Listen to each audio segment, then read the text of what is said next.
I mean, to be frank, I was a little worried about the direction that and the effect of social media on the world, and especially Twitter.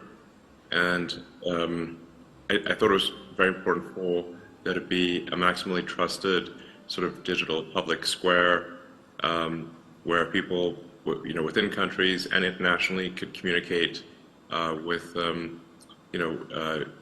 the least amount of censorship allowed by law. Obviously, that varies a lot by jurisdiction, but I think in general, social media companies should adhere to the laws of countries and not try to put a thumb on the scale beyond the laws of countries. Big tech has lost that trust, that is for sure. Our friend Kara Frederick is here. She's the director of the Tech Policy Center at the Heritage Foundation, used to work at Facebook. Kara, how are you? Good, thanks for having me. Give us the latest proof of censorship of conservatives by big tech. We all had the hunch, of course, it's obvious, but what do we know for certain now? Oh, well, the Twitter files have been a veritable treasure trove of information on the collusion between the government and these big tech companies to police American speech. Elon Musk has revealed document after document, mostly in the form of emails, correspondence between government agents, government actors, and these big tech company employees when it comes to singling out specific accounts, when it comes to looking at specific users for censorship. And we know, Jen Psaki, when she was the press secretary of the White House, she got up in the summer of 2021 and said, we're working with Facebook to look at specific accounts for COVID-19 disinformation. So we were all like, okay, yes, that happens. But we had no idea that that was just the tip of the iceberg, that underneath what was coming out of the ocean was this massive, I would say, operation for the government to work with these companies and say, hey, this American account, this American user is peddling information that we don't like, that goes against, say, the Fauci narrative, that goes against, say, the benefits of natural immunity for COVID-19, which we know exists, that goes against, potentially some of the side effects that have been occurring with vaccine. And they've looked specifically at these, again, American accounts, not malign foreign influence, but American accounts. And they've said, get those off the platform, get those off Twitter.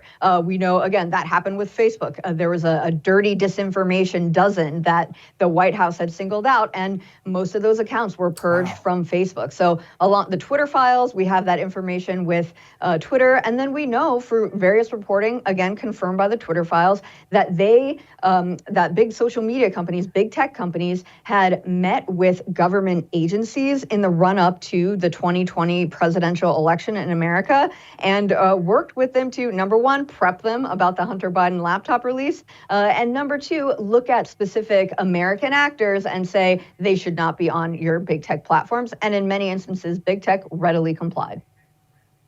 Okay. Everyone needs to know this is just the beginning, and that if this term dangerous, this is a dangerous account, that can be used to justify taking anyone off of social media for nearly any reason at all. So I was going to ask you where it came from. So you're telling me there were people in the White House who found accounts that these are no good, and they went to big tech and told big tech to get rid of them? Is that how that happened? So what we know is mostly from the time frame in the run-up to the presidential election in 2020. So this was the Biden campaign at the time.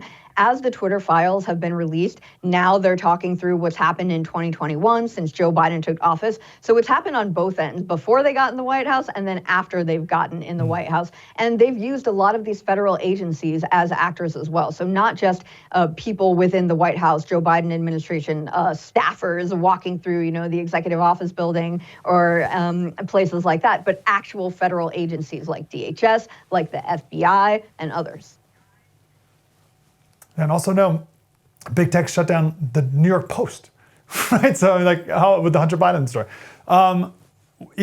was it people or groups of people who were censoring, who decided who to censor, or was it the algorithm? Because if it's an algorithm, the big tech people can just be like, oh, well, it got flagged a lot, or it was out of our hands, oops. But if it was not just the algorithm, then I think they're a little more culpable. What do you think? Oh, yeah. And you have to keep in mind, your viewers should keep in mind that the algorithm is designed and programmed by people.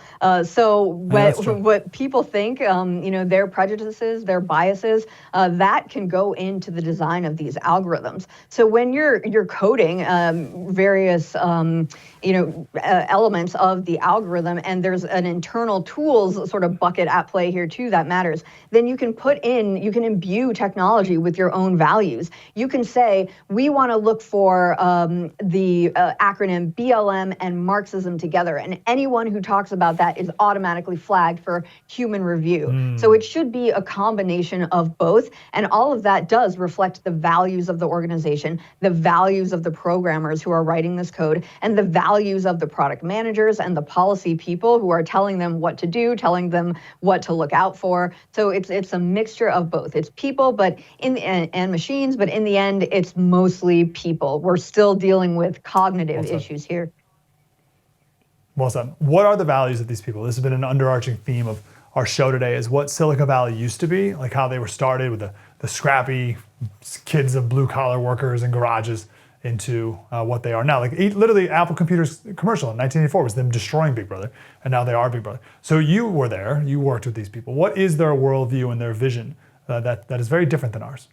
Okay, so I think there's a degree of nuance here. I think that when they created these companies, as you've talked about, these guys are programmers. They're coders, they're engineers. And what defines engineers, my grandpa was an engineer. The hallmark of an engineer is they want to solve problems. They're looking for technical solutions. So that's what I found when I was working, with the programmers and the people at the highest levels of the companies, the CEO, the CTOs. They want to solve problems, and they think like programmers. They want that technical fix.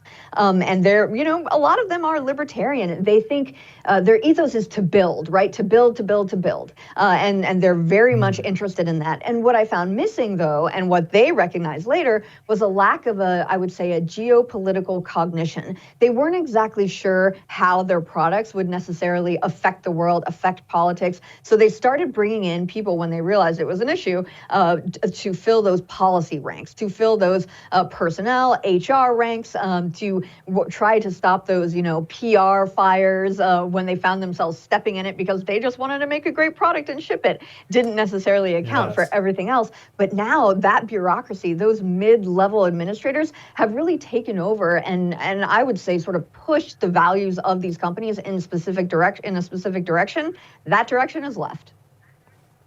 Hey, thanks for watching that clip from our special Big Tech Revolution. We talk about the rise and potential fall of big tech and how big tech started and where they are now, where they're going, and all that good stuff.